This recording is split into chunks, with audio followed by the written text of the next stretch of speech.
What's up, everybody? Welcome back to your favorite wrestling podcast. It is the Monday Night Wave, baby.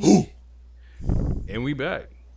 We are here with our Night 1 SummerSlam review, recap, if you will. But before we get into that, I'll go by Jay, a.k.a. the Lonely One, a.k.a. Possum Breaker, Possum Reed, Mr. J. Whoa, hold on. Whoa.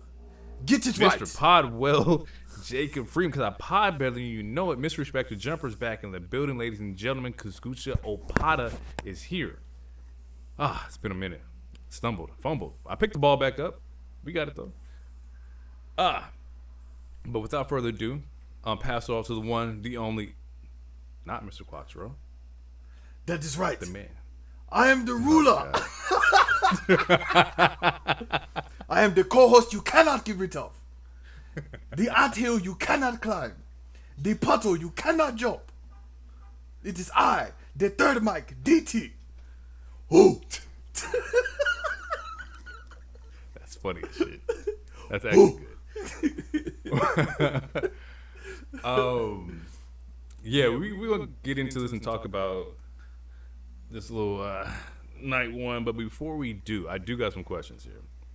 Just some topics that popped up this week. I just want to get your thoughts process on it. Your thoughts. Yeah, for sure. Let's do it. New Day or Daybreak dropped a trailer this week. Signaling that, they're going on different endeavors. They're getting away from like the unicorn and the three of them. But the visual was this circus themed, the horses breaking out with like the golden chains and going on their own. But there's a particular scene that everybody got caught up on. So when they look back, they see the other unicorn with the broken head, like the broken horn. And all he can do is nod. God damn. That was tough. Honestly, that was probably one of the dopest things that I've seen in a long time, if I'm being honest. It really was. If I have a complaint, it is this. It is the depiction of what we can interpret WWE as a circus. So my only hope is that they don't just go from one circus to another circus. Like, take your time, live in the free agency, pop up wherever you can, do what you can. But the video was hard. I cannot deny that. I'm not even a fan of like. Wait, hold on. Let me start over. I've heard that it was like AI generated. There's pieces of AI in it, and I'm like, I'm not even a fan of full AI shit. But I was like, that worked. Listen, if it's AI, that shit was done well. Done well. Sometimes you can't hate. You just gotta let it be. No, I do understand like we've seen wrestlers come out there and say, I was a prisoner. I was locked up before. New Day's like, oh, I'm come off the chains. It's like Moxie broke out of a jail when he did his like little video package going to AEW. Whatever you feel is interpreted, knock yourself out. But it did leave me more excited on what's going to happen. Absolutely. We saw this week that Motor City debuted on Collision in Detroit for AEW. So, like, this is where those free agents are going to start to pop up. It's around that time. I think Kyrie had got an agent that works a lot with some of the AEW talent. So it's like you're going to start seeing people pop up in certain places. And I cannot wait for the New Day or whatever they decide to go by. Right now, just Kofi and Austin right now. So we'll see. I don't think, was there anything else that happened this week in wrestling that we should talk about? Redemption? Excuse me. We could just go through that real quick. I think I sent to the group chat. I felt like it was a very B- B plus AEW show, which is not. It's still passing, but it wasn't one of those like electrifying AEW pay-per-views that everybody's used to. I think the Kenny match with Kevin Knight was fire. I love seeing like the spotlight that black talent is getting a lot lately. Um, I guess you could say in both. Like in the past 2 weekends, we've seen Oba main event and we've seen Kevin Knight main event. Mm-hmm. We visually hear. Wrestling is for who? I'd Exactly. rather be in. Never mind. So we can watch Graps all day. So we can watch Graps all day. Uh, yeah, it's cool to see that. Willow becoming women's champion, Fire. much deserved. Fire promo on Dynamite, like, oh, it was well deserved to see her get that because I've been watching Willow since AEW Dark when she was wrestling on YouTube before she got signed, and now you're women's champion. Like I said it before on the pod and in other places, but like Tony likes to reward the people who've been down since day one. Like Darby gets his championship run, Mm-hmm. you go. Kenny's been getting his. Um, Willow got hers. Stat got hers. Like people who've been there and putting in the work, like you'll end up becoming world champion, whether or not the outside deems you worthy. I'm trying to think. Was there anything else in Redemption that you want to like touch on? Um, let me see. Um, normally, I'll be the first one shitting on Christian and Cope. Um, that Young Bucks match was fire. That match made me want to see whatever version of Kof and Austin we're gonna get. I want to see them in a. Woo, that sounded crazy. I want to see them in a 3-way.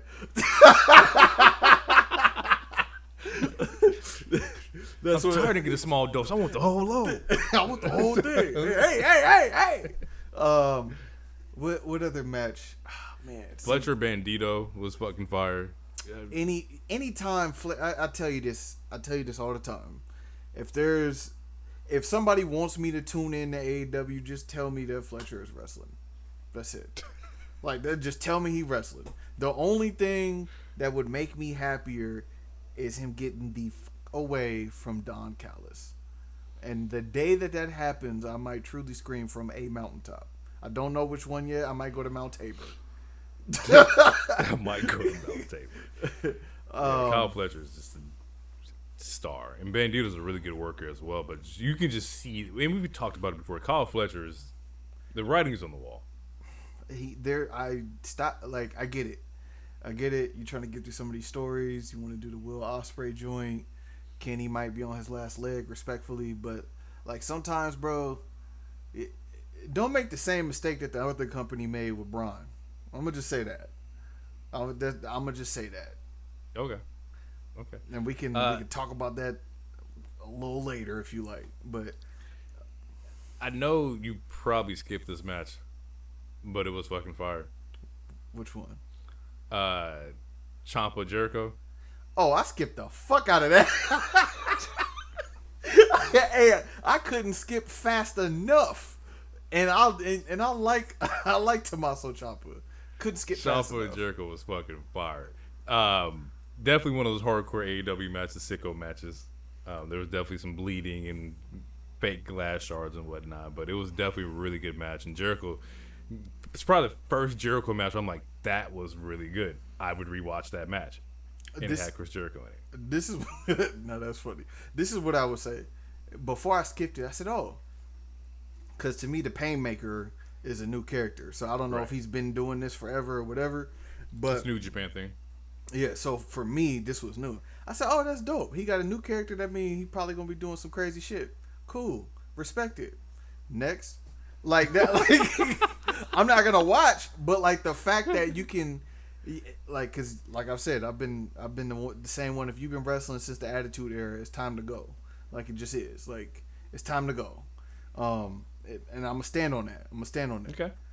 But the fact that you can have this other character, or this other side to you, or a different rendition is cool. Like I respect that. Trying to keep it fresh. I do. One thing I will give them credit for was the tie-in with the Bucks match with the Death Riders, right? Or with Mox and Osprey, how you kind of play off the Nick Jackson head injury and his will going fucking like, take his head off and whatnot, and how that ties into the main event later on, Mm-hmm. where you see Kenny's kind of like just crawling through, Death Riders pop up, and they're like, yo, get the bag. I actually had some notes, and I just remembered I wrote them down. Like, get the bag, go snuff him out. Because Mox is Mm-hmm. like, yo, you got to take him out. If you want the belt, you got to do whatever it takes to take the champion out, to get any kind of leg up. And Osprey wants to be the, as somebody said on Twitter, the Friends Riders. They, we can't do that over here. We didn't tip people off. We we kill people. That's what they do. And you can't be hesitant on that because as we see or seen, Kenny took the shot.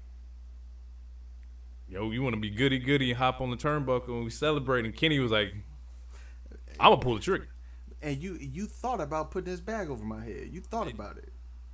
The fact Even that if you didn't, the gun's still here. You could have.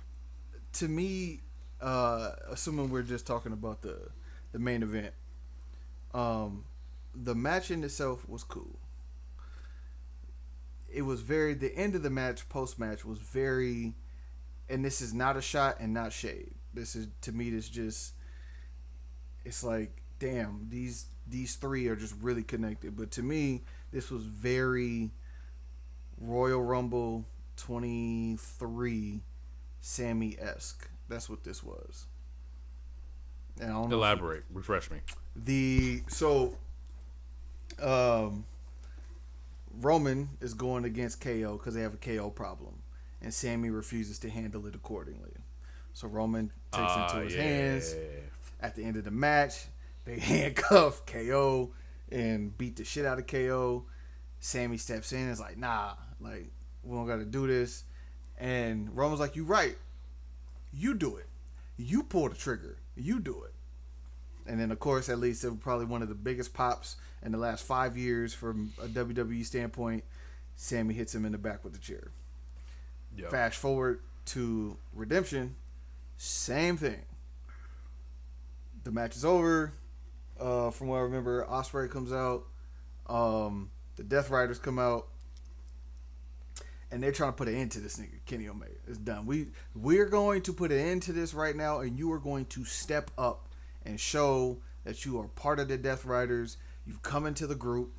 We've given you the knowledge and the know-how. You done got you a submission now.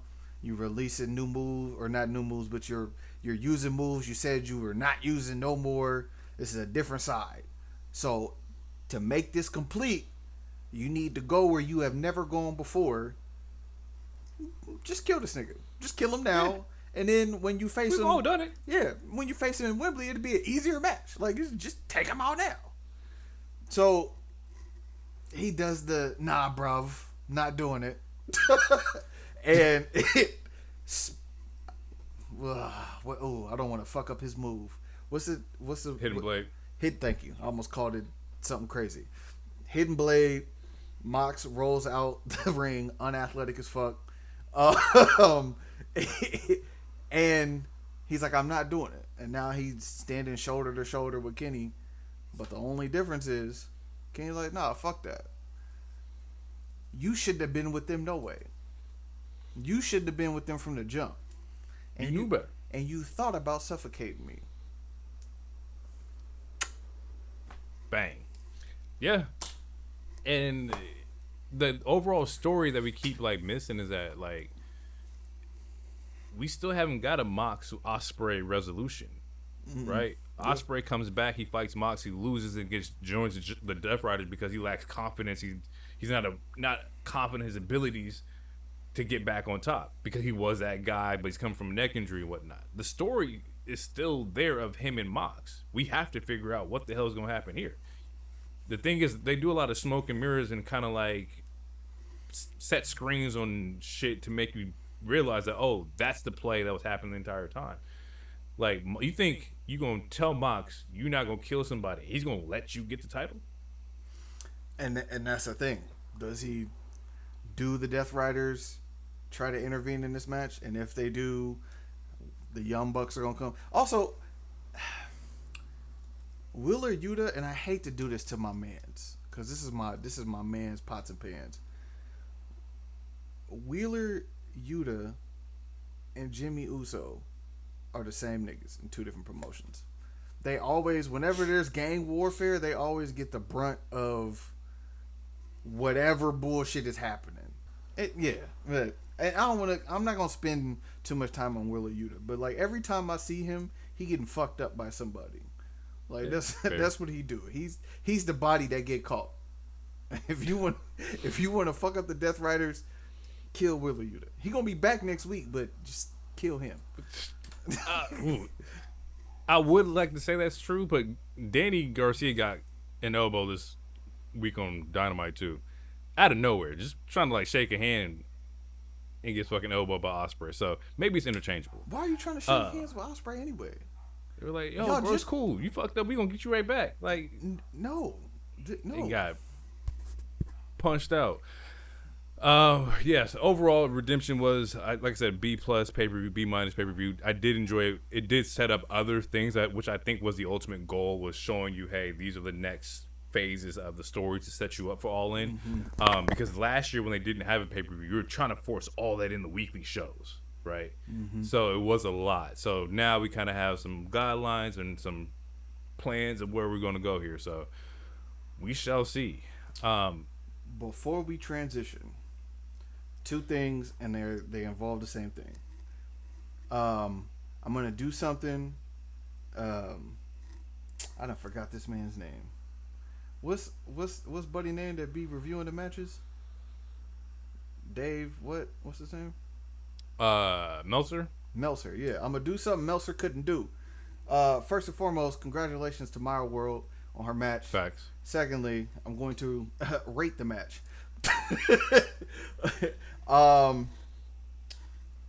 The match to me was very average, even though the moment was strong. I'm going to give the match 3 stars. I felt like her chemistry between her and Shida wasn't that great.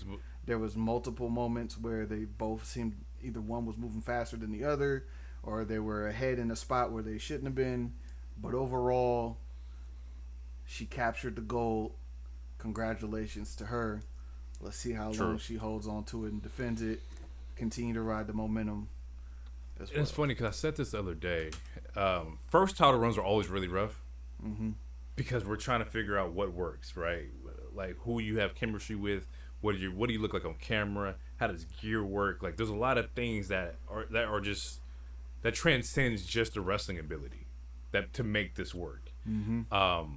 So I'm very excited to kind of see how this like works for her, but she's deserved it. She's worked her ass off. She's had great matches. She's learning really quickly.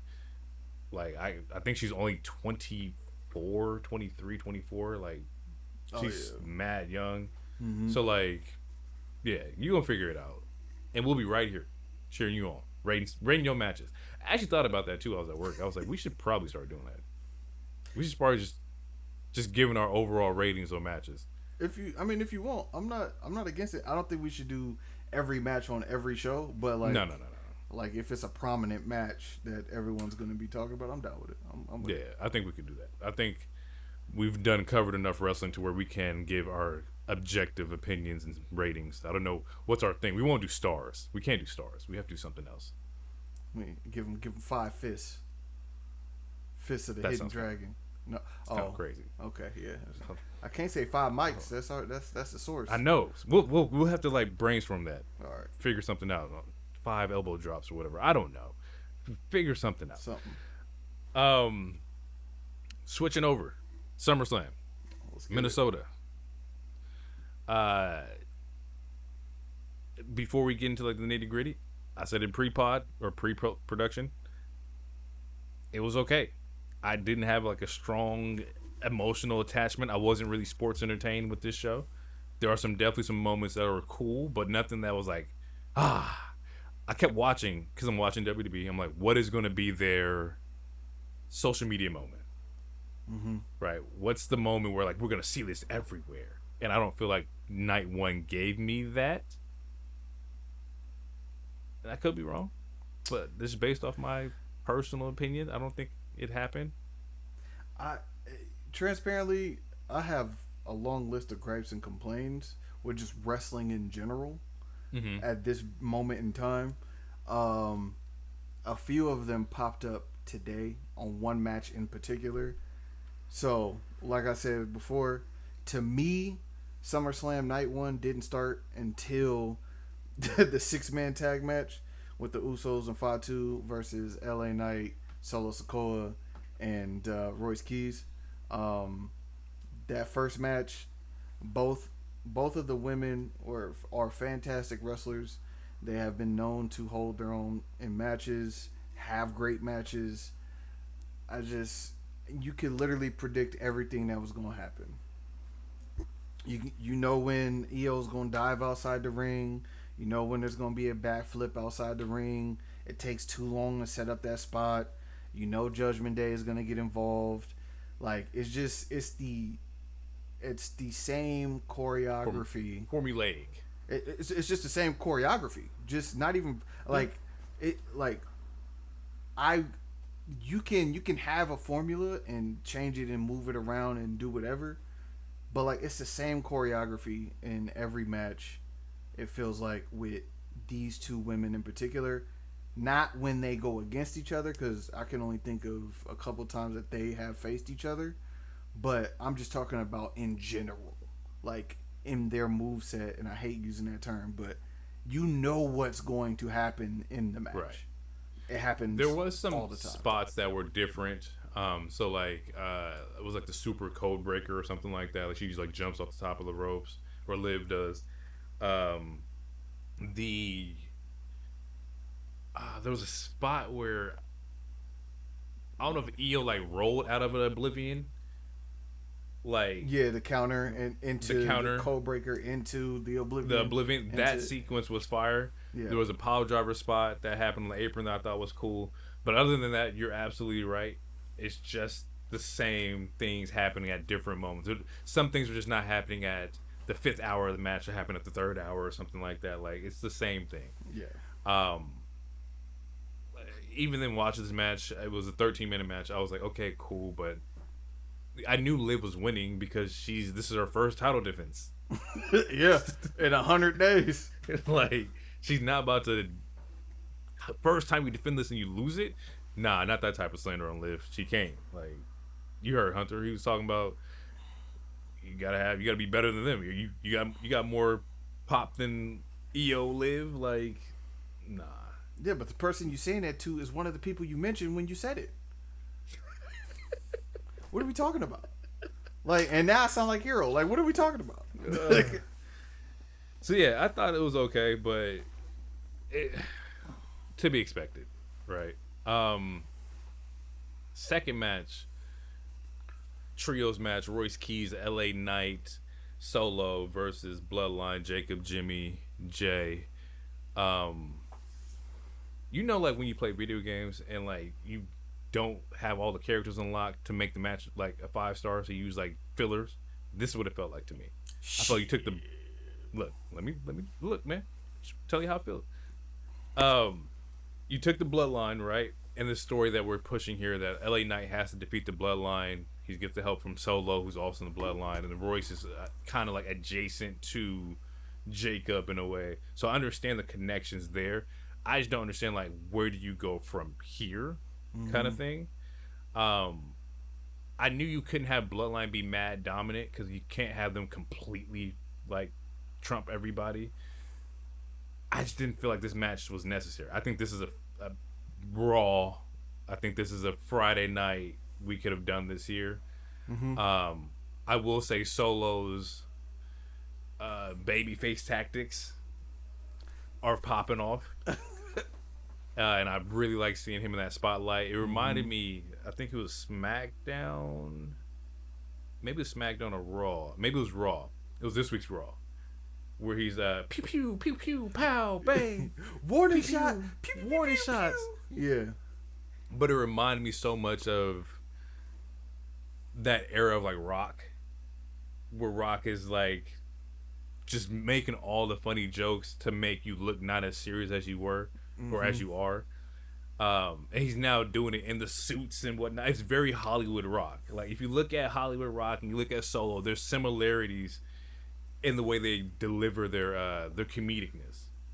You want to know what I thought of Hmm. when he did the running back and the Yeaton? I said he needs to be the one that takes Rikishi's mantle. I want to see him pull out the sunglasses and do the too cool dance. That would be funny. For Not every time, but just no, one time. yes, for this version of Solo, like to do it at a moment where, like, to me that would be hilarious. Hilarious. Like same music, give him the music and everything. I think that'd be so funny. It'd be a crazy callback. Yeah, because It would be so funny. he has shown he has the character to do it. To me, this don't mean he's gonna be like a champion again or like rocket him to the moon, but he's providing something that not a lot of other wrestlers are providing at the moment, and it's causing it's bringing along some freshness to it. And you have his ability to, he can tap into his serious side. We know he can wrestle. The fact that he's able to kind of joke around and be like that annoying little brother that's like, you play too much. Like he has a wide range of things that he can now do with his character instead of being hamstruck to the mafia leader of the my family tree type shit. Right. I'm trying to think. Is there anything else I could pull out of this match that I liked? Yeah, I thought Royce Keys performed really well. Actually, I was really He shocked. did.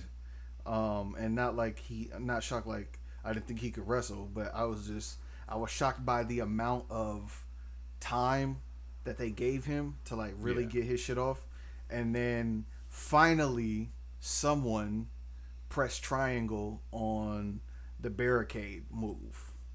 Like to me, that was the dopest shit because you knew it was gonna happen. Fatu see the barricade, he get to shaking, and then he charging at you, and he he countered it and slammed him over the fucking barricade.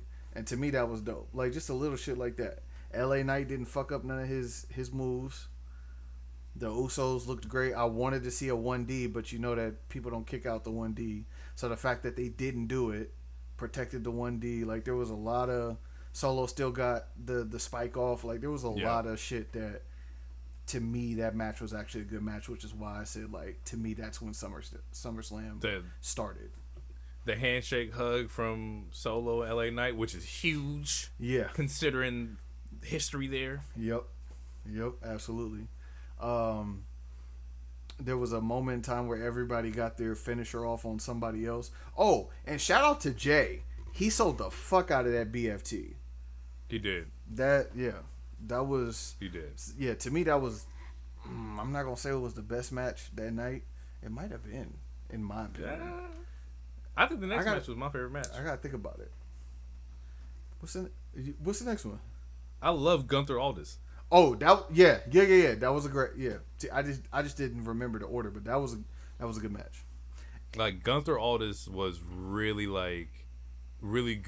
Mm-hmm. I think Aldis showed people that I was doing this before I was in this GM role. Shocked the shit out of me. For the listeners who doesn't know, Aldis wrestled before it, which I believe was in NWA. I think the first time I saw Aldis wrestle was against Cody at like All In. I think it was like 2019 or something like that. It was right before AEW kicked off. And also I was like, man, like Aldis is only 39.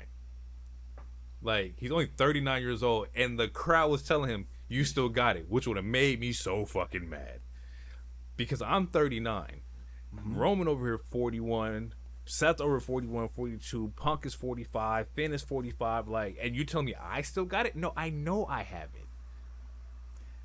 But yes, but here's what you got to take into account, because again, I never seen Nick Aldis wrestle. I never seen it, so I knew he did, One, because when he first signed on to be GM, I was like, damn, that dude pretty buff to be a GM. He had to have been a wrestler at some point. And whatever happened to him in his career wise, injury or something, this is what he's doing now so he can stay close to it. Like, that's what I figured.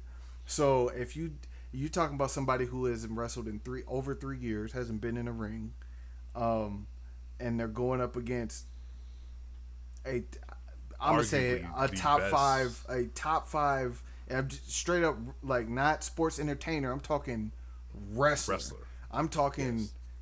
In I'll, the world. I will like Hero like to say I'll wrestle a broom, and it'll be the greatest match you ever seen. So like, and you knew Nick was amped up because he had to get several breaks in there to catch his wins because the adrenaline was pumping. You could see it. But he still pulled off the things that he needed to pull off. So yeah, of course, you still got a chance. And like he looked great. Entrance was great. Crowd control. Like he did this move I really love. It reminds me like this. I used to have a submission in all my wrestling moves. Like I think it's like a Texas cloverleaf or like the one arm like submission. Like Where yeah, I was like, oh, I haven't seen that move in so long. It looks good. He was holding it well on Gunther. He had a mad suplex on Gunther, like just pure strength. Not like, oh, we're gonna go to the corner and then I'm gonna lift Gunther up. Like, no, off the rip. yep. Here you go, kind of thing. Yeah, man, I was really like surprised that the match was like not that good, but just surprised that damn, like it was really better than what I expected. I knew he can wrestle, but this was great. The part of the reason is for the same reason you said you would be mad if you were wrestling at that time was the crowd. If you listen to the crowd at the beginning of the match, for a lot of people, this was the bathroom break match because people didn't expect nothing. It was for the first few minutes of the match, it was dead silent. Like, and it wasn't until Nick started to blow his first comeback, and they're like, "Oh wait, shit, he can actually wrestle." And then him and Gunther started going back and forth with submissions and counters and chops, and then people were like, oh wait, shit, this is a really good match, and the crowd just continued to get louder to the point where they wanted to see Nick actually break the sleeper hold and win, to the fact when he actually tried to do it and then Gunther locked it in tighter, you could hear the entire crowd just deflate. Everybody was like, "Oh!" Like if you go back and listen to the match, you could tell It was good. They were bought in. They were in. Yeah. And another thing I think that kind of attributes to how good the match was, European chemistry. Like both of you guys are wrestling a style that you kind of like originated in. Nick being from the UK, Gunther from Austria, like you were just wrestling a different style. I love when you can get those kind of like wrestlers together and they show you like, oh, we know how to really tag or do whatever we can do because we're from the same cloth. Yeah, same region, same area. It's in the DNA. Exactly. The last point for me on this match is a callback to the idea, or a callback to the thought process I had a while ago when we were talking about them bringing up this career killer moniker, which was, and they showed it tonight through Cole's commentary.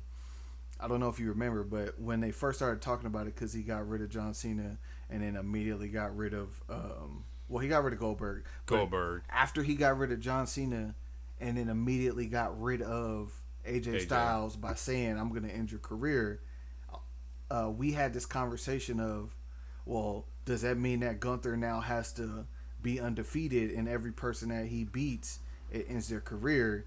And my response was no. It just means when it's time to have that last match, this is who you're going out against. You're going out against Gunther, and he could lose any of his matches, except for when they say, like when they bring up the moniker of the career killer, then he has to win, because then you're diminishing the careers that he got rid of: Goldberg, John Cena, AJ Styles. So the moment that they refer to him as a career killer, that's when he absolutely has to win. in that match, and they showed the stat he's undefeated in one-on-one non-title matches. So That's true. like yeah, when they say it's the career killer or you see that moniker as he's walking to it, like it's a done deal pretty much. Yeah, yeah. I I'm still in the bag of like now what for Gunther, and there's another person I will talk about later too. But Mm-hmm. um, if I like to foresee or throw out some predictions here, I don't think that tonight, and kind of getting ahead here, was like Brock's last match. I think the initial idea of having Brock versus Gunther, which was supposed to happen now, I think you have that in Saudi, and I think Mm. you can get that over then. I think you can do Gunther, Brock, Saudi career killer match and get back on track to what you wanted. Um, but as far as like next step for Gunther, I have no idea. He was beefing with Sammy, Cody for this belt, Mm-hmm. maybe Punk. Um, it depends on what show you put KO on. He's already had a bout with Punk. I wouldn't be mad at them going at it again. Um, but I don't foresee Sammy's character allowing Gunther to get the belt because Gunther is part of the reason why Sammy lost the belt in the first place. Because Mm-hmm. had you not got rid of um Cody, I could have just faced Cody. Would he have won? Maybe not, but probably.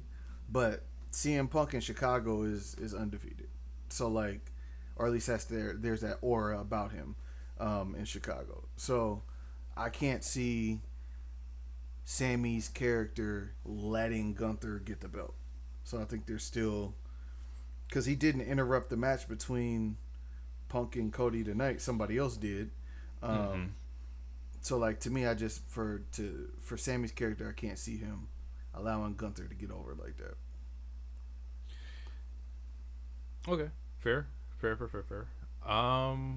think anything else. Any closing thoughts on on Aldis and Gunther?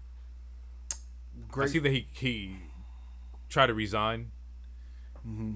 and Paul was like, "No, like you don't need to. We're gonna have you, still be GM." I was kind of excited because if he resigned, I was like, "Yeah, get him back in the boots. Like, Tell hey, us we need somebody like that." having strapped it back up. Yeah. Um, my only question is if that was the case, like, how many people on this roster are you gonna have? And it's the same question I'm asking for the other promotion too. Like, how many people are you going to have on these rosters? It reminds me of the thing. I think you had tweeted it out with somebody. I think it was the clip or the tweet was like, WWE's baffled with the way AEW uses Persephone or whatever. And Yeah, you was like, they need to worry about who they got. yeah. They need to worry about who's on their plate. You trying to acquire other people? We still waiting on Stephanie. You just squashed Julia. Now, granted, I love Lash Legend, but you just squashed the True. shit out of Julia. Like, That's crazy to me. it's just it. Yeah, bro. No, I like. Like, we ain't seen Jordan since I don't know when. I was asking for 2 months. Where's Grayson Waller? He just popped up this past It's week. true. Like, and it's not like I thought he was like the dopest dude ever, but it was just Nah. the fact that like I know he could wrestle and I know he could talk. Why is he not on TV? You got fans asking for Carmelo. Corbin just took his spot. So you don't need everybody. I don't even remember in the Attitude Era when we saw everybody on the roster. I don't think you did. But also, they had way more like shows back then. You had Raw, SmackDown, Velocity, Heat. Like they had 4 shows a week. God damn, that's crazy. If this, which they shouldn't, and please don't, because I'm not watching all 4. I'm not. No. I'm sorry. I can barely watch the 2 we got. But like with this roster, with the amount of people you have at this point, like you got to be better at getting people on TV. Telling somebody you got nothing for them, and then essentially being like, "Hey, if you want, you can like go down to NXT and get hot." Like I get it, but at the same time, like don't let that be the fallback option. Yeah, the out. Yeah. So Yeah, I don't know. I'm over roster acquisitions, and yes, we're waiting on Daybreak or the New Day, but like I'm just like cool, great. You pop up here at the show. Let's see what you're doing in 6 months. Let me see if you're still on TV in 6 months. Fair. I think the next match here was the Fatal Influence match with the Bellas and Paige, and it's not for me. Uh, it wasn't for me when it started, and I almost skipped it. And I was like, you know what? Let me just see what Fatal Influence is gonna do. And like it ends with like the Bellas turning on Paige, they stomp her out. Also, I believe Brie Bella has an injury to like her shoulder, which is very crazy when you watch like that ending like segment where they're supposed to be attacking Paige. And she couldn't. She's in the corner, like she Yeah, she does a little stomp, but then she's holding her shoulder the entire time. I was like, oh, she probably fucked something up. yeah. So that's unfortunate, but yeah, Nikki jumping Paige don't do nothing for me. I kind of was sitting there watching. I was like, Nikki's still like stuck in the like 2016 like reality TV drama era, and I'm kind of over that currently, and have been for a while. It just doesn't work for me. But you do you. I know one of them just talked about I want this last run to be it. I want to be done. I can't remember which one. If it was Brie and then she just got injured like that, that kind of sucks. That sucks. If it was Nikki, respectfully can't come fast enough. Um, that's all I have to say about them three. Fatal Influence impressed the fuck out of me in that match. They're selling, their ability to work together, the crowd work, the wrestling. I was thoroughly pleased with Fatal Influence. I gotta watch more SmackDown to kind of get a better grasp of them because I wasn't really too like familiar with the game. Of course, I know who JC Jane is. She's an NXT champion and whatnot, but like I don't know exactly what the roles are of the group. Like who's your this, who's your that kind of thing. To me, they like from the way that they were positioned in this match, they're just a three-headed monster. There's a three-headed monster, and all three of them have each other's back. Like I'm. That's probably a match I'm gonna rewatch just for them three. But I really like their chemistry. One of the girls, and you're gonna have to forgive me. I think it's Phelan. Is her name? Yeah. She sold her ass off. Anybody that can sell and like work, that's enough for me. So. Okay. And they could just let JC Jane talk because I don't know if the other two can talk, but Yeah, eventually in this company, you're gonna have to get some bars off. The match I dislike the most, Cody Punk. oh, couldn't wait for it to end.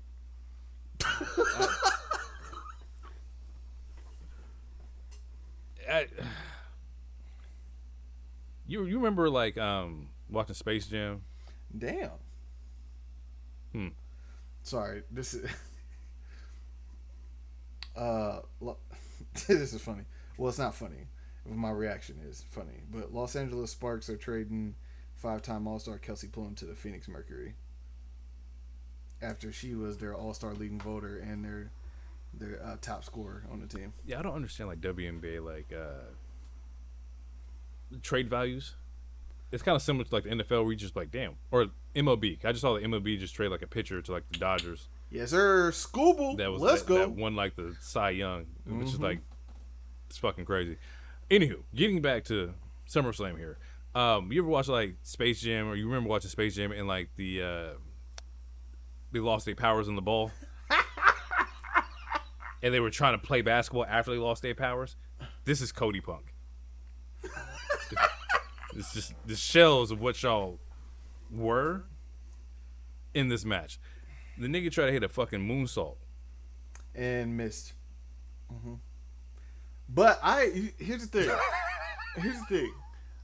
I'm gonna give Phil credit because I've never seen him try a moonsault. Never. So the fact that he waited till 50 to flip one, I'm fucking with it. He was like, "Yo, it's SummerSlam.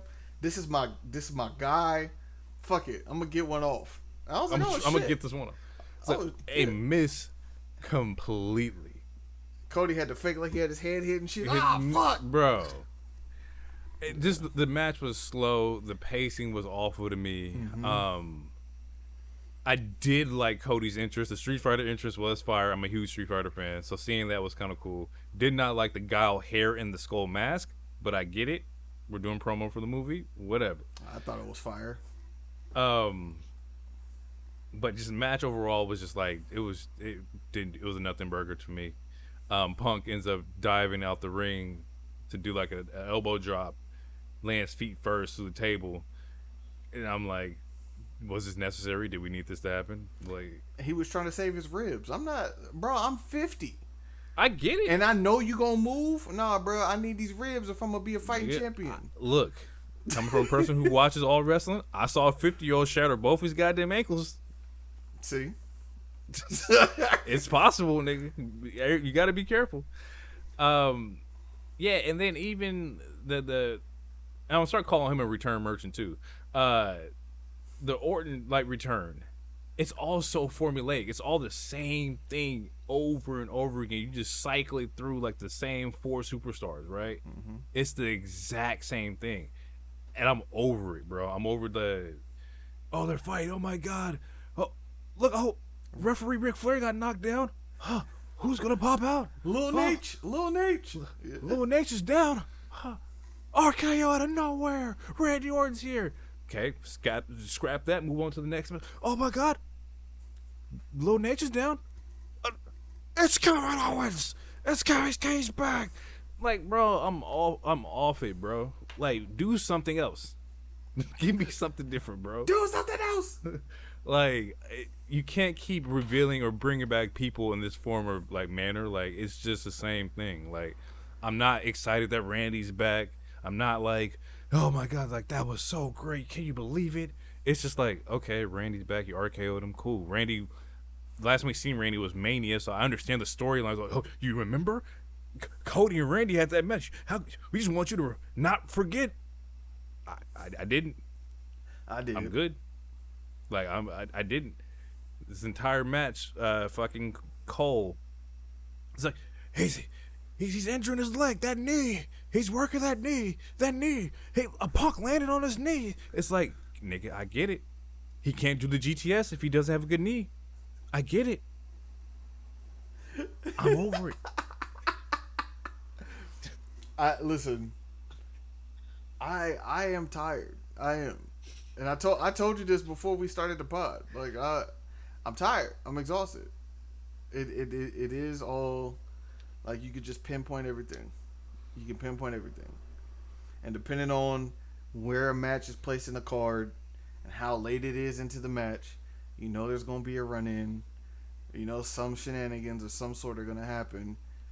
And that's part of the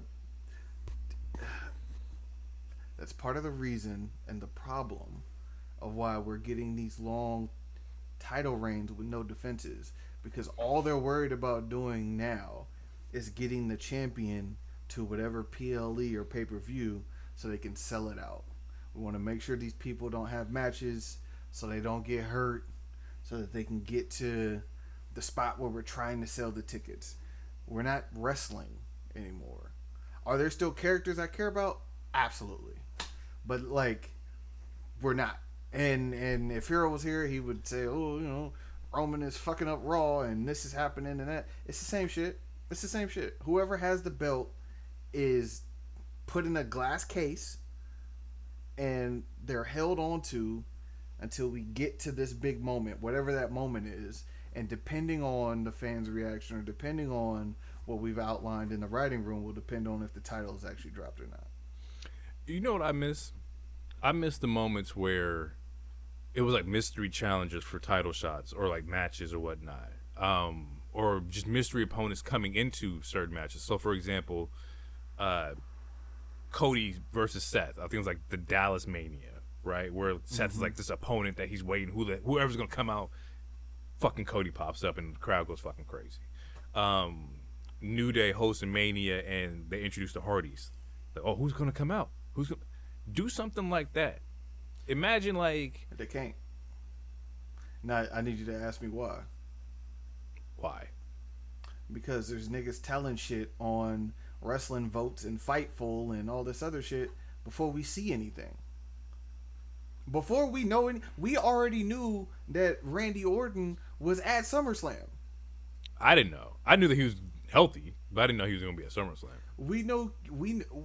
We found out today that KO's been in the PC for a week, 2 weeks. Yeah, Getting back in ring shape.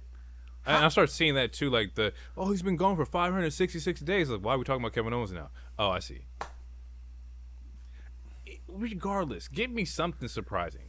It doesn't have to be so formulaic. It doesn't have to be so like, oh, he gets knocked down. Who's that in the black hoodie? It's Zilla Vatu. Like, like fuck, bro. That's gonna happen. Maybe not that way, but it's gonna happen. Like, it's awful, bro. Like, this match went 30 minutes. It was slow. It was old. It was like watching now Tim Duncan post up Dirk, and they both in year 23. Like, see, now you said it. I didn't. But when somebody called another nigga old 6 months ago, it's the difference between old and you can go versus you just old and like you taking up young people money. That's it. That's it. I figured it out. I just put 2 and 2 together. come on, lay it on me. Punk is just Braun in Philly. Like, except he still got Laker contract money. Like, you good. You great. You go. You got the cult following. You did Digitime. You got all the accolades. But move out the way for a young nigga. Who you gonna move out the way for? I don't care. Find a young nigga. Like, we actually, you know what? You got young Braun Breaker. That's just young Luca. Move out the way. Let him get that belt. Now you over there in the tag team titles, the fucking Vision. Why? Because we watching Phil fucking miss moonsaults? You know who wouldn't miss the moonsault? Braun fucking Breaker. Yeah, he might land on his neck. we've seen Braun get too amped, but yes, you have a point. And like, it's a match we haven't seen. We haven't seen Cody versus Braun Breaker, right? It's something fresh. It's something we can sink our teeth into. I will give Phil credit because after the show, he was like, "Oh, send me Oba." Yeah, cool. Oba, slap the tats off your chest, nigga. Go ahead. I would love to. I would love to see that. I want to see you try the GTS Oba. If they book it, he shouldn't be able to. But you know, you don't get a GTN. He got to get it. Go to Nigeria. It's like, it's not gonna be fun for you. Where did this? But yeah, go? Man, like I didn't enjoy this match. I don't want to keep bashing it, but it was what it was. Cool. We get Cody and Randy now. We're gonna see Punk go and do other things with the title. I'm pretty sure that the Money in the Bank winner will go after Punk. Depending on the match, of course. Main event: Oba, Brock, Hell in a Cell.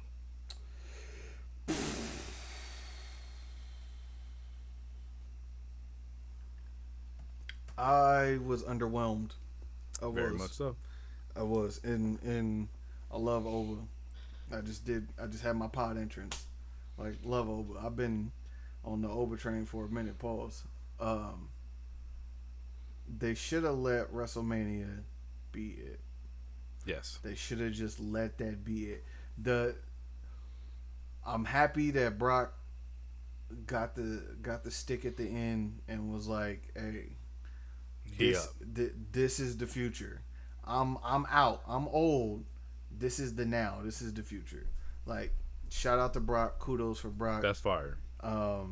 We obviously, it was kind of ruined a little bit, but Triple H talked about it earlier today, saying that Brock has been very hands-on with Oba behind the scenes and coaching him up and all of that stuff. And from the aspect of being a monster and being big and working big, like, I'm not sure there's many other wrestlers that are athletic and big that you would want to listen to. Right. From that standpoint. So you're watching the same what is it? What's the word I'm looking for? Like evolution. It's like Yeah, it's like the Kobe Jordan thing. You're watching the same your same builds in this new generation. How can he be better than you, kind of thing? Yeah. Oba already talks better than Brock, He so talked. it's already like He talked better than most of the people in the company. he's already a better talker. Now we just got to make sure you're just polishing. You're not overselling. You're not putting your body on the line. You're playing smart, kind of thing. Like, I get it. Overall in the match though, like it was the same old Brock. Brock is just not he's not going to give you anything. You got F5s, suplex cities. They did do some chair spots and some table spots and whatnot. I will give you that. The part that fucking irritated me though is that if you rip up the mat and show the fucking wood, pause, the nigga should be dead. You don't get tombstone on plywood and live. Now, I get it. It's Oba. He's the monster. If there's anybody's gonna pop out as a bitch, it's him and Jacob Fatu. That's it. But you're showing something new. We're seeing this. We're seeing this for the first time ever. You should be dead. And he kicked out. I think that spot, if I had to guess, that spot was Brock's idea. Probably. I'm gonna show the world I'm gonna try to kill you, and you don't die. Now the only problem I have an issue with, or the only thing I have an issue with, is that, and I don't know if it was Brock's doing or Oba just missed or whatever, but you can see Brock look back and be like, "Damn, we missed the wood," but just take the fall from grace on the plywood. Just take it on the plywood. If this is your last bump, Yeah. take the bump. But yeah, the fact that he did the tombstone, what the fuck, the tombstone on his knees. I ain't gonna lie, I've rubbed both of my knees after No, did yeah, that shit. that's not fun. I felt every ligament blow up. I wanted more Hell in a Cell action. They just used the Hell in a Cell as a placebo. Like, you could have done the same spots without the Hell in a Cell there, but you're like, you were locked in the cage. But I didn't utilize the cage. Like, nobody got slammed into the cage. Nobody got, like, the door didn't break down. I wanted to see some monster shit happen while we're in this Hell in a Cell. Y'all, it's like, you play fucking SmackDown. It's like, oh my God, we're going to have this Hell in a Cell match, and I'm going to have a regular ass match here. No. Anytime I have a Hell in a Cell match in the game, I'm breaking the door, I'm climbing up on the top, and somebody's getting mankind off this bitch. Like, we utilized the entire atmosphere of the Hell in a Cell, and I just felt like this was not that. This was just, hey, bro, you got some fire ass shoes on. Can you dunk? No. Huh? What are you here for? Like, you're here to play basketball, right? You got the Kobe's on. I know you got a fadeaway. Nah, actually, I don't. It's like the nigga at 24 who got the armband on. You look like the hooper. You just not the hooper. Don't give me this fake bullshit, bro. If you're gonna look the part and use it, do it. He was a spot up shooter. He just there. I think the whole point of the Hell in a Cell was for him to dethrone Brock. If Brock's legacy, part of it, was that he never lost in the Hell in a Cell match, and apparently he's only done a couple, but if he's never lost in them, Oba's the one to defeat him. Like, but the legacy was already. Yeah, I know, but when they throwing bags of cash at you, oh shit, we gonna come up with something. You see the nigga that leaves his boots in the match in the ring this time. No, this shit ain't over. I got another match. Respectfully, you guys already wasted the first retirement. I think we should just let it be. Just let it be, bro. It's Arab money coming up. You know who they want to see. Let it be. Like, now that Oba's beat Brock, now what? Now he can't go back to doing open challenges. No. Now he gets to pick who the fuck he wants to face. And I told you, if I'm booking Oba, niggas gonna hate me. Y'all thought y'all booed Roman in 2016? Yeah, he'll face Punk and Roman same week. Beat them both. The only way Oba loses in my eyes if it's a triple threat and somebody else take the pin. Oh yeah, like Right? somebody pin him before he. Yeah, yeah, Yeah. yeah. Like, and you can't book him like that because we're too much in a hypercritical age. So we're like, back then you could do that shit, right? You can get away with pandemic. People were like, we just need entertainment. But like now it's like everybody's paying attention to everything. Like you have to make Oba look credible. His only weakness is that I feel like, it's funny. I've been playing a lot of fucking Pokemon. Oba is a glass cannon, meaning heavy output. He hits you first, you're done.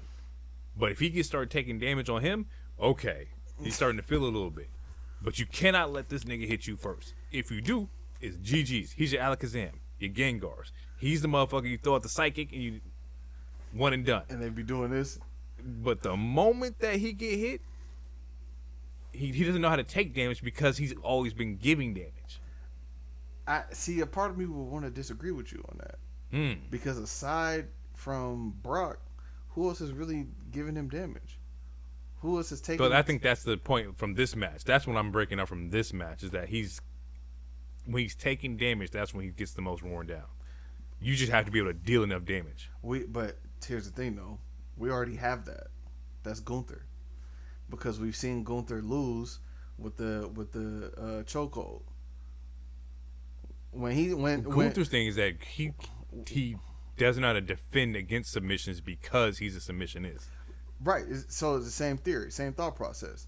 I'll chop the shit out you and beat your ass. But if you start doing some shit to me, hold on, wait a minute. I'm the ring general, nigga. I've never prepped for this. Yeah. So like, I don't think you can book Oba that same way. He has to have a weakness though. Yeah, and we could find one. I'm sure we can make one up, but it can't be no roll up. Cause that surprise and shock shit, that ain't gonna work for me. He too damn strong. Limb damage. Maybe over the course of time. Like you gotta, but we see he's smart. Canonically they made him smart. He's like, why would I challenge? Like, no, for real. Like, why would I challenge for a match when we know Brock is gonna interrupt? So I'm gonna just kill Brock now, and then I'm gonna get back to business. Like, so you can't make him dumb, cause you've already like canonically made him smart. You can't do it. I was gonna say something, and I'm not gonna say it. I'll tell you off air. It's probably some stereotypical shit, but I'm glad that you won't. I'm gonna hold it. Yeah, because I thought about it. It's really tight, but I won't say it on the pod. Okay. Yeah, we'll see what Oba does. I'm not too confident in the writers. It's funny how like they also said, "Hey, don't blame the writers, blame the talent." It was like, "Nigga, no, I'm blaming you." Yeah, because we're too smart now. Well, I don't understand why they don't. We're writing it so you can have heat for the character. Why don't you have heat for the character? Cause nigga, the writing is dumb. Who the fuck would say that? So no, and I know he didn't choose to say that shit on his own. Some motherfucker with a pen and paper was like, "Hey, you should say this." All right, I'm new, so yeah, I'll say it. That's how niggas get suffering succotash. What the fuck else I'm supposed to say? Yeah, I don't got no skins on the wall to say fuck no, I ain't saying that. So yeah, I'll say whatever. Do you want to talk about it? You want to talk about like because he put off a quote because I think Priest came out and said he's tired of seeing the same like four guys up on the top like cycling through, mentioning I'm pretty sure it was Punk, Roman, Cody, Seth. Sammy said that in a variation of ways, yeah. But it's like I'll read the shit here. He says, "Look, I get it. If you're that guy who wants to take the spot, it's frustrating when the guys above you have that spot. We're in a period of time where there's a lot of top performers and top spots that over time have earned those spots and are selling tickets and are incredibly popular. So you really have to do something. The narrative of it's my turn, I've been here for a while, there's no turns. That's not how it works. You earn the spot. If somebody's getting over more than somebody else, we move that person into the spot and move the other person down. That's where I call bullshit. Strike one. Because LA Knight was booming. Yes, but LA Knight, much like a nigga off a honey pack, couldn't perform for so long. He kept fucking up his moves. Every time we went to put him in a spot to show consistency, the nigga would do that move and slip off the top rope. Which it's funny because the next paragraph kind of goes into the next quote. He says, "But it's not just that. It's not that they're just getting a loud reaction. Are they going to be good in the spot? Are they going to hold up their end of the bargain? Are they going to screw up if we give it to them? Are they going to make the mistake that we regret? There's all these things that are factored in. And there's a couple moments where LA Knight where it's like, fuck. There was I think who did he fight? Maybe was it Braun? He slipped off the turnbuckle on his little like elbow drop thing that he likes to do. Yep. And then he did it again against in Elimination Chamber against Randy, and Randy's fucking cracking up like on the ground. Yep. Like there's been the ladder match that they showed in Unreal. Like there's been moments where LA Knight has not had the best perception. Mm-hmm. So I get it. It's like this, like that, because I didn't wrestle. I hooped a little bit. If the coach calls a play, and we have rehearsals before the show, you get with the producer, you get with the match producer, you go over the spots, you go over the et cetera, et cetera. This is what we need you to execute. And yes, they use the saying, "It's not ballerina." It's not ballet dancing, da da da da. That's in case of niggas getting hurt, not in case of you fucking up a spot. Like WWE specifically has this mentality of the matches tell stories. Well, if I keep getting you to try to tell this story and you keep stumbling over the same word in the same paragraph and we done read this book over and over again, I can't trust you to read the page. A coach can't put you in the game to run a play and you can't prove that you can run the play in practice. Why would I put you out there in real life, in a real game? He continues, he says, and I love the fact that sometimes talent are like, well, it's frustrating. He's like, great, that means work harder. Get yourself there, figure it out, figure out the way, figure out how it gets done. I've seen a million talents succeed because of what they do, not because of storyline or creative. They gave him that spot, storyline creative that gave him that spot. 99% of the time in the business, the person that gets over it gets the push. That's how it works. That's how it's supposed to work. You go do you, then we follow. But because otherwise, most of the time, they will choke on it if it's not what the fans believe in. Big believer in if you want the spot, go take it. And I'm like, you can't really say that because when you have people who are trying to get the spot, you cut them off from the legs.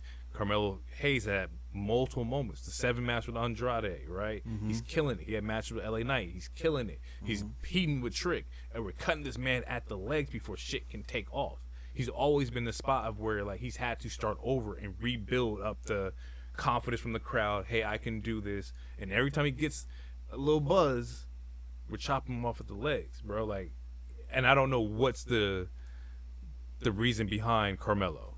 Mm-hmm. Right? Like, it doesn't make any sense. Also, if the person gets the biggest pop, we follow them. Penta should definitely be in the world title picture. Penta probably will be after tomorrow. How I don't remember someone not named Gunther holding the Intercontinental Championship this long. Dom? We'll have to look at it. I think he's had it longer than Dom. Dom had it really for a really long time, and like 3 times. And that's another name. Dom was also big popping. Yeah, but from a heel standpoint, and they need a big heel. And Dom is going to be like, honestly, I don't know how you turn Dom face. Like, so, and I say that to say, like, he's probably going to end up being a big heel in the future. If anything, he would be the heel that beats Oba. Because he's the one that's going to do all the Eddie Guerrero shit. All the dirty tactics, all the cheating. Yeah. And yes, they've already faced, and Oba's been hip to some of his shit. But that doesn't mean you can't replay that shit later. It could be a different dirty trick that he hasn't done, that Oba hasn't seen, where he like. So I'm just saying all that to say, like, I can't see Dom being turned face to make him even bigger at this moment. And 2, he's probably going to be the biggest heel in the game. He already kind of but like later down the road. Yeah. Last part here is that he says, whenever anybody says, I don't know why I'm not in that spot. Well, I don't know. Are you more over than Cody, Roman, Punk, Liv, Io? The people that are in that spot get there. make those crowd reactions, whatever you need to make happen. That's all. That's what we're all here to do. I love that mentality because I think it makes people work harder. And if they're not willing to work to get to that spot, then you shouldn't have it shouldn't have it anyway. My bad. Once again, top earners, right? Also, all 5 of those favorites of Paul, right? Cody's been your guy. Roman was technically a VK guy, but you saw money. He prints money. He became your guy because he prints money. Is that a Paul thing or is that a TKO thing? Because that's a good question. I think it's a both thing. I think Paul needs Roman to pop off to keep TKO off his back. I think he just need anybody that's in that spot to pop. Because you don't think so? I don't think that, because we've seen it happen. We've seen that when we had the belt on like Priest, Seth. Like, yeah, we're still thriving, but we're not bloodline thriving. Yeah, but that was before the full TKO integration, wasn't it? Not Seth. The Priest was. No, Priest, because Priest got it at Mania 2 years ago. Is that how they've been? TKO's been in charge. TKO's been here for 2 for years? a minute. Yeah. Okay. I thought they've been fully in charge. It wasn't. Yes. Okay. Hey, look, the shit. Niggas be wrong all the time. I could be wrong. Just because they own it don't mean it. Like, so what I mean is we seen a drastic change in booking and I'll say advertisements. We've seen a drastic change in WWE from post WrestleMania 40. I think that's when they really started getting their hands into shit. Priest won it at 40. Won it at 40, okay. And he was only champion for how long? 60 days, 90 days? I'm not too sure how long Priest held it. So I can find out though. Yeah, but that's cool. Like my what's the best way to put it? God damn, I hate to be the one that uses a sports reference. You don't pay a franchise money or a franchise quarterback money, $60 million, $50 million over the course of 17 games to have them turn around and hand the ball off to a running back that only make $4 million. If I'm paying 118 days. 100 okay, see, so yeah.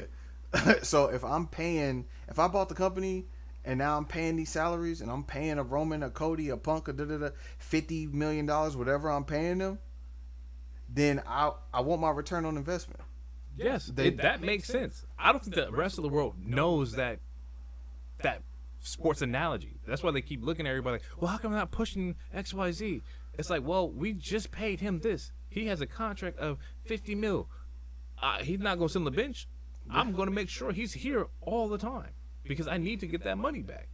I understand it. I just don't think the rest of the wrestling world sees it that way, especially now that you're in TKO, which is a very sports-minded, venture. And that's what I'm saying. That's where I think that's when I think TKO had full control. I think for a while when they came out and did this is the Paul Levesque era, and Paul Heyman was I'm a Paul Levesque guy. That was he was still in control. I think that's you trying to separate yourself from VK. Yeah, right? Yeah. As they were doing that, once they got clear of that, and he was separated, and post The Rock being the final boss, and post Cody being QB1, and all that shit. That's when they took we are now making decisions. That's when we started hearing about it wasn't Triple H that made the calls to cut me. It was a representative of. No. I mean, like the actual verbal call. He might have been the one that's like, all right, put pen to pad. Yeah, this person's gone. Yeah. But the moment we hear that, they use representation to cut me. That's all TKO. Yeah.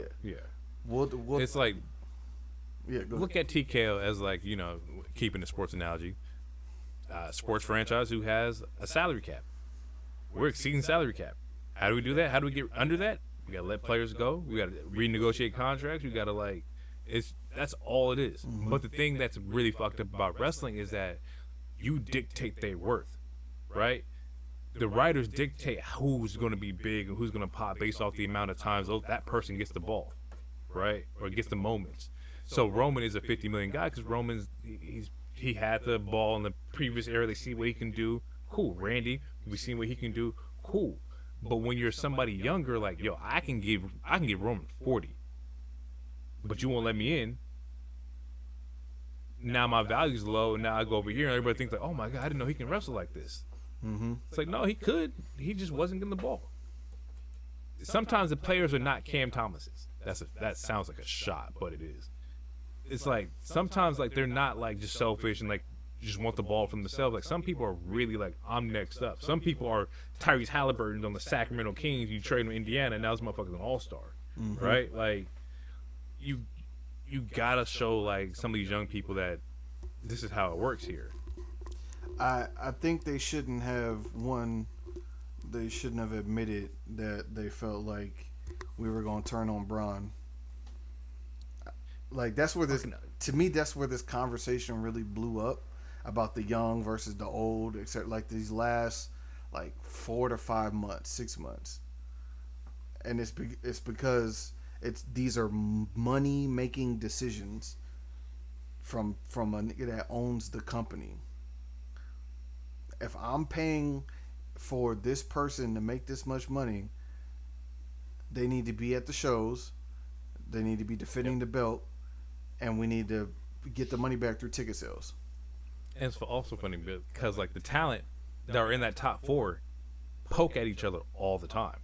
Yeah. Well, take it back. They poke at Roman all the time.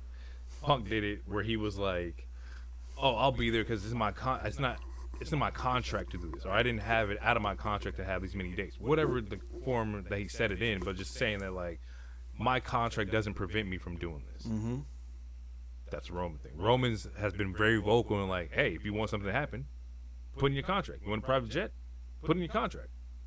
Like that's why I don't pay for flights. They pay for my flights because I put in my contract. But you have this infighting in the top 4, and because they're not even seeing eye to eye on everything, right? Seth has said it a couple of times. I'm a fighting champion. The other guy's not here. Yeah. Cody wants to be QB1. Roman's like, I'm QB1. I'm the needle mover. It's this infighting.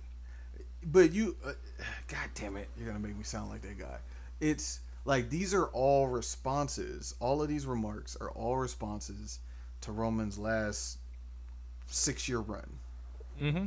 All of it, and a lot of that is genuine jealousy. And it's not like I'm saying I know these niggas, so I know they jealous. But if you're comfortable and confident in yourself and whoever you are, you're not gonna call yourself say I'm the quarterback one because of X, Y, and Z, and I have the title now, or this nigga's never here, or whatever. Like you just gonna go about your business and do you. Yeah. And I'm gonna show up and shine. And if that nigga don't show up, so what? I'm here. I'm better than him anyway.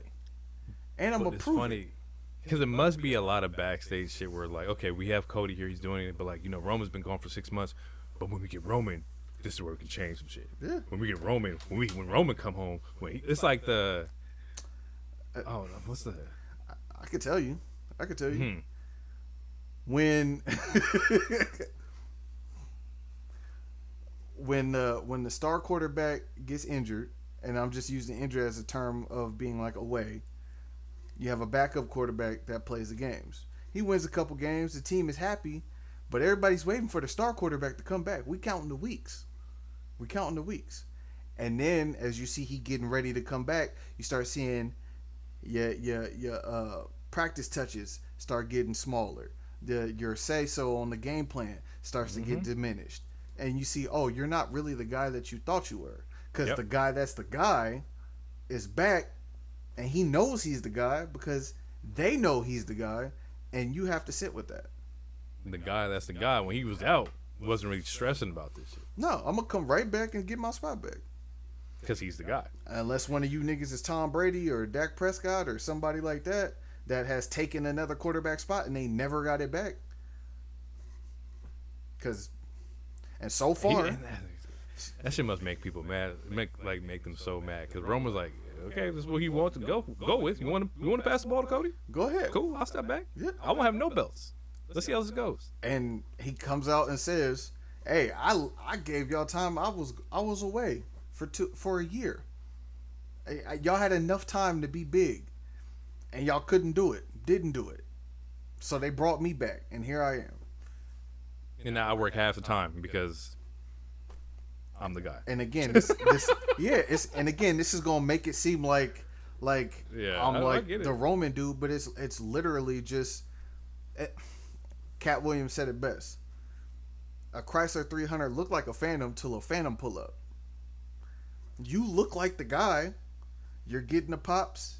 Your T-shirts are selling. Merch is going. Fans go crazy when you come out. But then that nigga walks out. He gets out of a blacked out Jeep Cherokee, and his music ain't even hit, and the whole mood change. He don't even carry the title. He don't even wrestle on Raw. I don't know. When's the last time Roman wrestled on Raw? Was it solo? Was it night one of Netflix? He don't wrestle on the main shows, like the weekly shows. So that's crazy. That's also that's bad.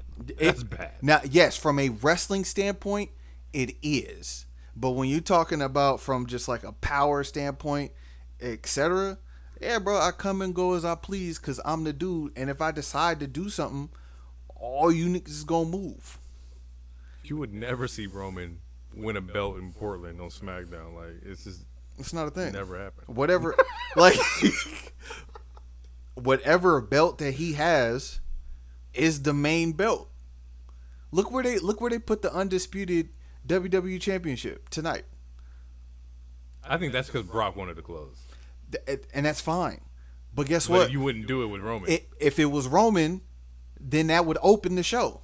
Yeah, it would. You're not wrong. We've seen it. But also, you're not wrong because like the way they've been fucking pumping up this fucking Shield chair and Shield reunion between Roman and Seth, which I'm so tired of.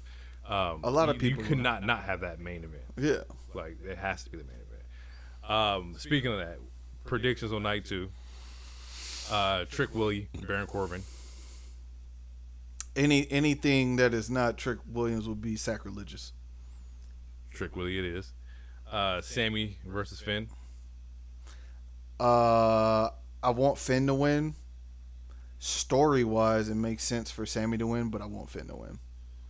Yeah, because whoever wins is the number 1 contender for the WWE Championship. And we just saw Sammy and Punk, and unless Punk is gonna drop the belt to Finn, sorry, I messed that up. We just saw Punk and Finn at Elimination Chamber.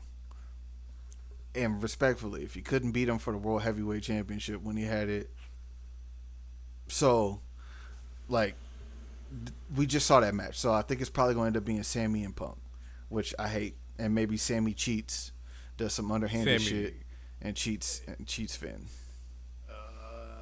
If you could, I would hold off on the Kevin Owens return until that match.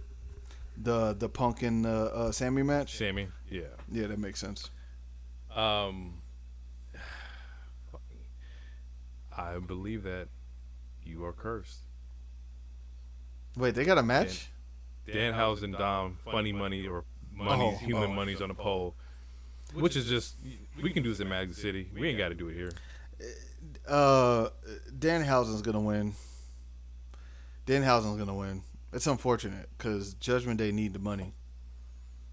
It's unfortunate that he got a match on the card.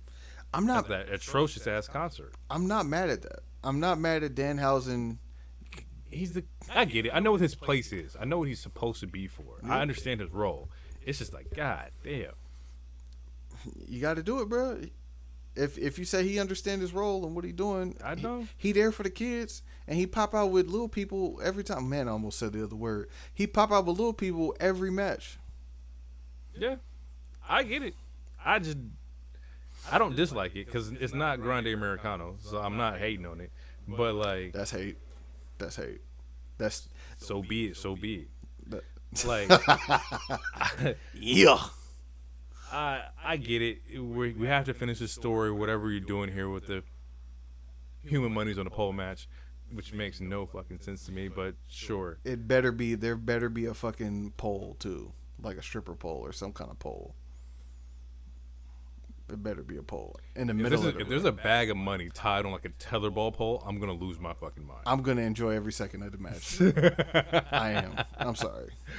5-way ladder match for the interim women's championship, which is some crazy shit because we never saw the interim champion in WWE history. Tiffy, Jade, Chelsea, Charlotte, Lash. Who's coming out? Who can handle the Rhea pop when that eventually happens? Just give it. If it's gonna be interim, bro, just give it to Chelsea. Because yes. Because one, Charlotte and Jade, they're gonna cancel each other out because they got beef. I don't want to see Tiffany. She already got a belt. She has I the don't. US. Yeah, but even still, I don't want to see her with the women's championship belt no more.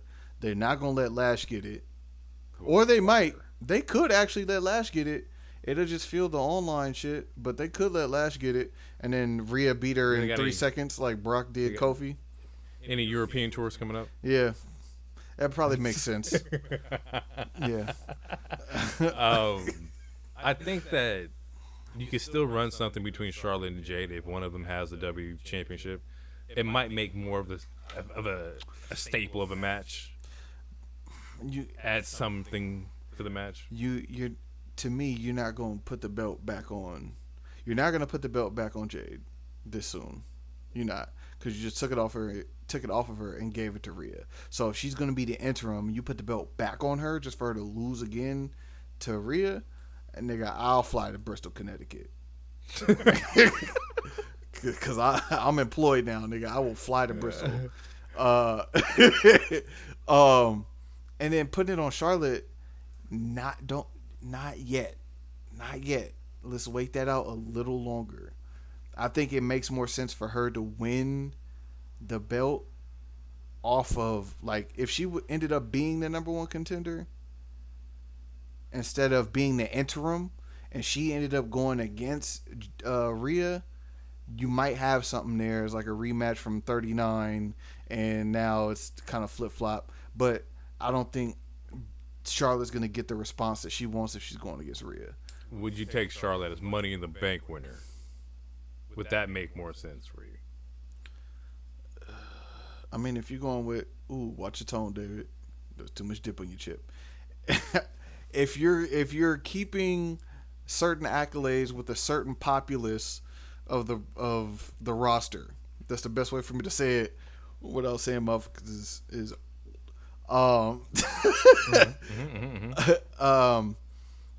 sure.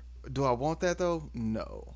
What I would rather see is someone like Lash, Julia, Jordan Grace.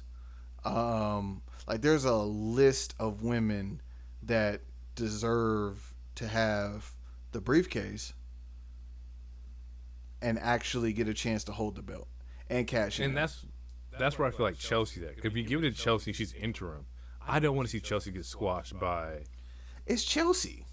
Yeah, but like, I don't want her role to be interim champion, especially without Secret Harvest to kind of help coincide. Make it look like it's not lopsided. Like, Chelsea loses nothing by losing that belt and being the interim. She doesn't. But I would rather see her have a legit title run and not interim. The same reason you gave for, like, Jade is the same reason I gave for, like, Chelsea. I think that she deserves, like, a true, like, title moment. If she was ever to win, this would be the time for her to win. Because, one, she doesn't need to pin anybody to do it. And two, if she loses it, she loses nothing. She's still entertaining.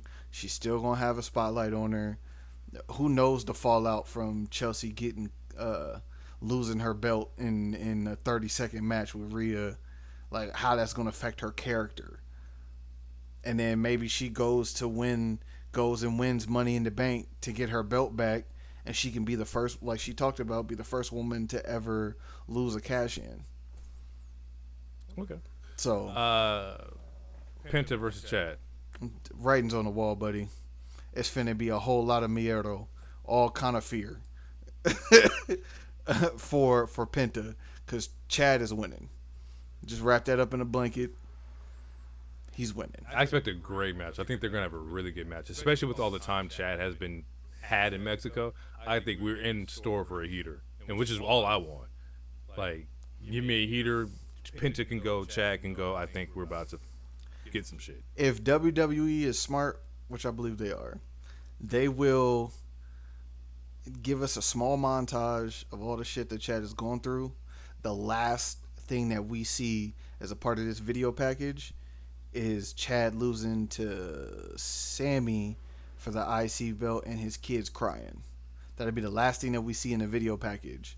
So then when he wins and he beats Penta, his family come in the ring, and then there's that moment. I would open the show with this match. Ooh, that's tough. I'm not against it. I'm not against it. I'm not against it. Roman Seth. Okay. I'm going to speak from my personal opinion. Mm-hmm. I'm probably the only motherfucker that really wants to see this match. Everybody else that has been watching WWE since 2012 all the way through to 2026 is we're tired of the Shield gimmick, and these niggas got back together before. They can't retcon it now. And listen,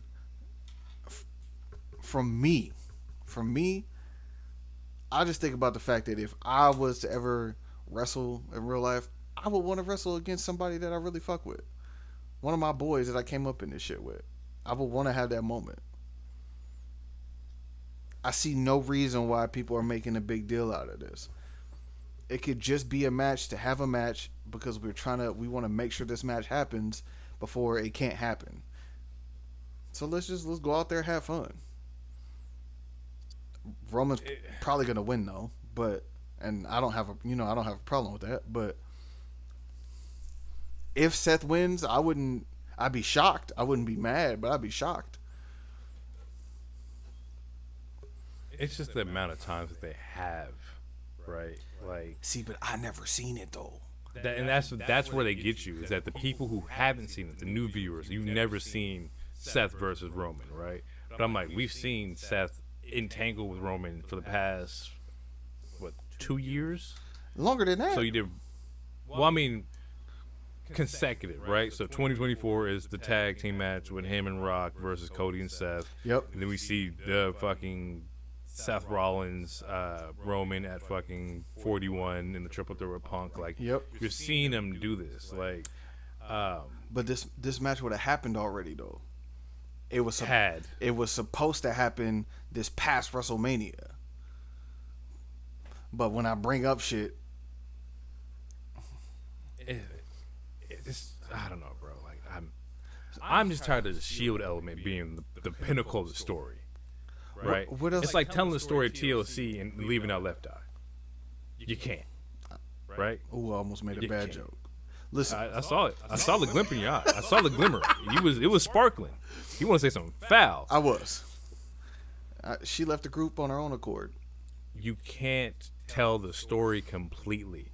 It's like, oh, we're gonna talk about the Heatles, but there's no D Wade, right? You can't. What do you want them to do? If he leave it, if he ain't die. Coming, no, nigga, just cause you ain't coming don't mean me and my nigga ain't still niggas. You can't be the Shield and everybody we showing vignettes and everybody putting their fist in. You cutting out a fist. You can't do that. Yes, we can. We own the content. What are you talking about? You can't tell the story, nigga. Tell the entire story, but you can't do that if he's not here. No one. It's like, just let it go, bro. Listen. I think you have bigger things that make them enemies more than just the Shield. Like, for example, like all the bloodline shit, right? We can use that image. Those are more recent storylines that we can pull from, right?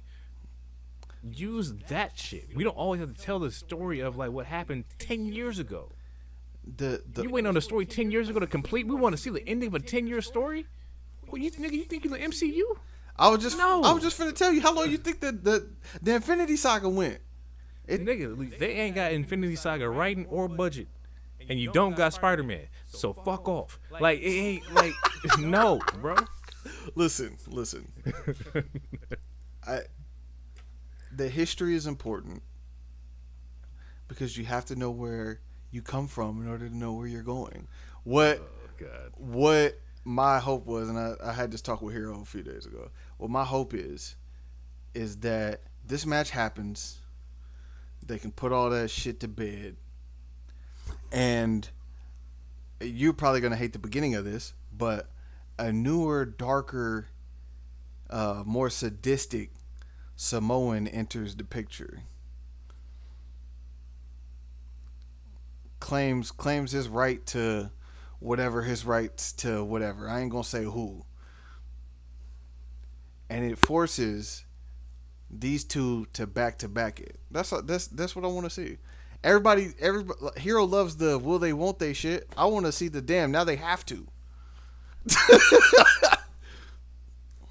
That's what I want to see. You want to see Zilla Fatu come in, right? Be the savage, the Samoan that y'all forgot about, which was already the Jacob Fatu story. Yeah, and break Jacob out of this hole that hey man, fuck him, Oos.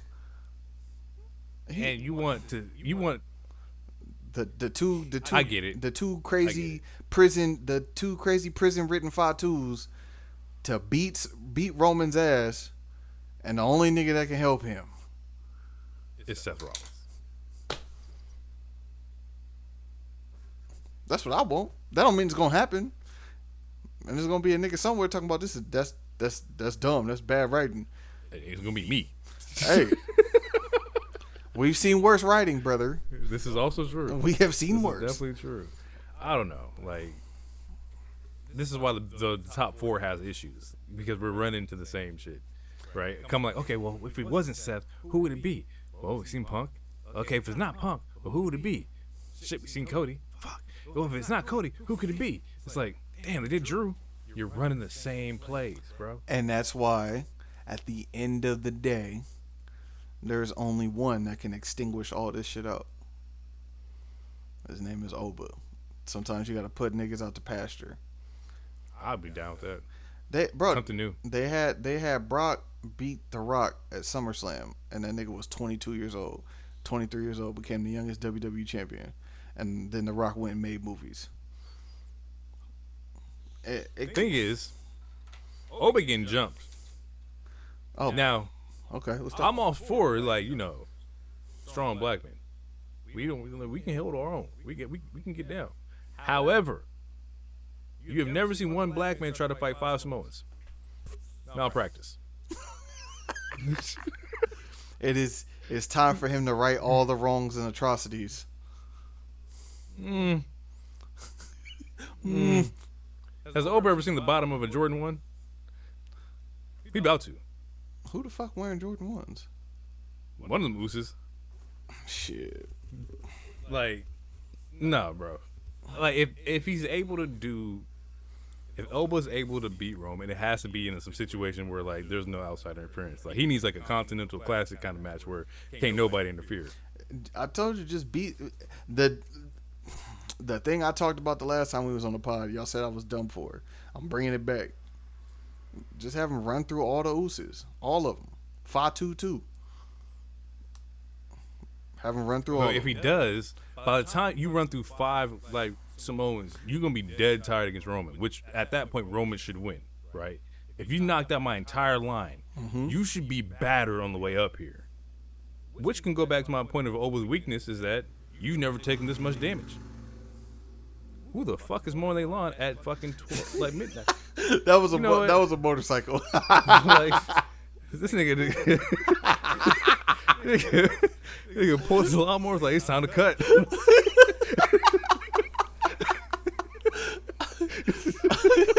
I'm upset, bro. I'm upset. Oh fuck, man. I got no more to say. We'll see how this all plays out here. Overall, I give, like, the show out of 5. I give it probably, like, a 3. Like, it was good matches, but wasn't nothing crazy that's going to make me, like, rewatch night 1. So hopefully we'll see night 2. Night 2 tends to have the trend of the better show out of the 2. So we'll see what that's like. What you got? I'd probably say about the same. Again, my expectations were low from the jump. So aside from the very first match, most of the show exceeded my expectations. Okay. But the fact that Trick Williams is on night 2, Moving on up. so Moving on I up. like he said, you come in and take the spot. And Trick Willie like customized Money in the Bank briefcase. Trick Money Willie.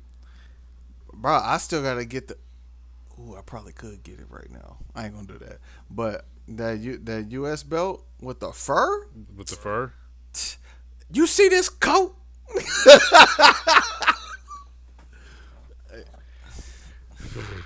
He moving on up. He's gonna take somebody's spot. Hopefully, it's fucking Punk or Cody's. Oh, fucking powerless ass nigga. Realistically, how long?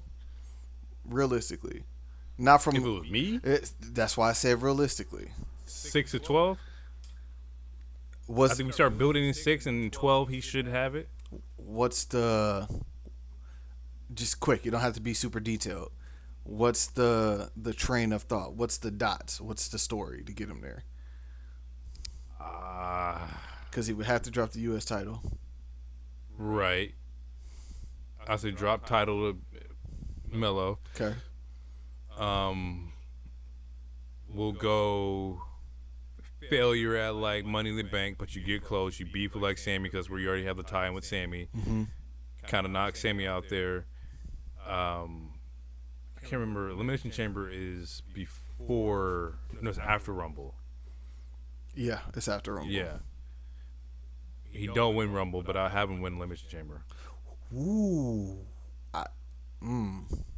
Or no, I'll swap it. Yeah. I would have Tricky win Rumble. Trick win Rumble.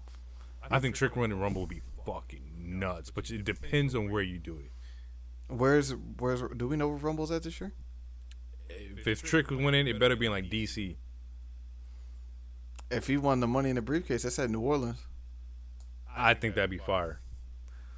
I think you would go nuts. I got a storyline, and I'm gonna keep it short. There was a wrestler who said, the first time or the next time they go to New Orleans, I'm gonna be on the card. That would be the person, even though they've already gone against each other. Ricky, almost called that nigga Starks. Saints, New Orleans kid.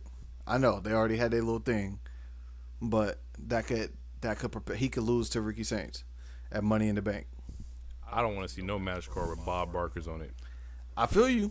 I feel you. He just don't do nothing. He don't do nothing for me. I know, but I'm just telling you. You know what? But you're right. He wants to win the belt. It gets it off a Trick. We have bigger things to worry about. I get it. It's a means to an end. Hometown kid. Let him have his moment in front of his crowd. Do it on SmackDown. And then Trick is in the Money in the Bank match. Yeah. That following Saturday. Yes. And wins the belt. Yes. I just lost my title. I'm pissed. I'm hot. I'm coming in for the next one. Can you imagine when he opened the briefcase, what's going to be in the briefcase? It's got to be baby powder, some sort of baby oil, a large stack of ones. He can't put no condoms in there because it's got to be PG-13. Maybe a bottle of Listerine, a brush for his fur coat. Like, he got to have some shit in there. Before we go, Yachty Trick promo battle. What's the better outcome? With Roman, with Punk? What's the better outcome for who? For Trick. Who do you want to line up with in the promos? I'm going to keep it a bean. Don't put him close to CM Punk. I think CM Punk gonna say some salacious ass shit that's gonna make you feel like he on the right side of things, if you feel what I'm saying. the moment he calls him a pimp or a washed up 70s Chicago pimp that never made it or some weird shit, I'm telling you, bro, it's gonna make you feel away. He thinks he's super fly. He gonna start. Like, he gonna start calling super fly and shit. All right, hold on, bro. You're doing too much. Too much stank on it. At least Roman would be smug and arrogant. Like, and I think Yachty can grill up Roman. I think Yachty Trick can grill up Roman. Yeah, I think that'd be easy. Yachty can't say nothing about nobody teeth. He can't. He got them bitches in there too. Can't do it. It would be so funny though, like the Yachty trick promos against like Bloodline, like the shit they would get off on the Usos. Will probably be funny. Yeah. Yeah, well, we'll see. But yeah, that's the show, folks. We will catch y'all in the next episode, which should have probably like another regular week, but the aftermath of night 2 will definitely be, hopefully, be monumental enough that it carries over a week from now. But yeah, we will catch y'all in the next one. It's been real. Peace out. Believe in the wave.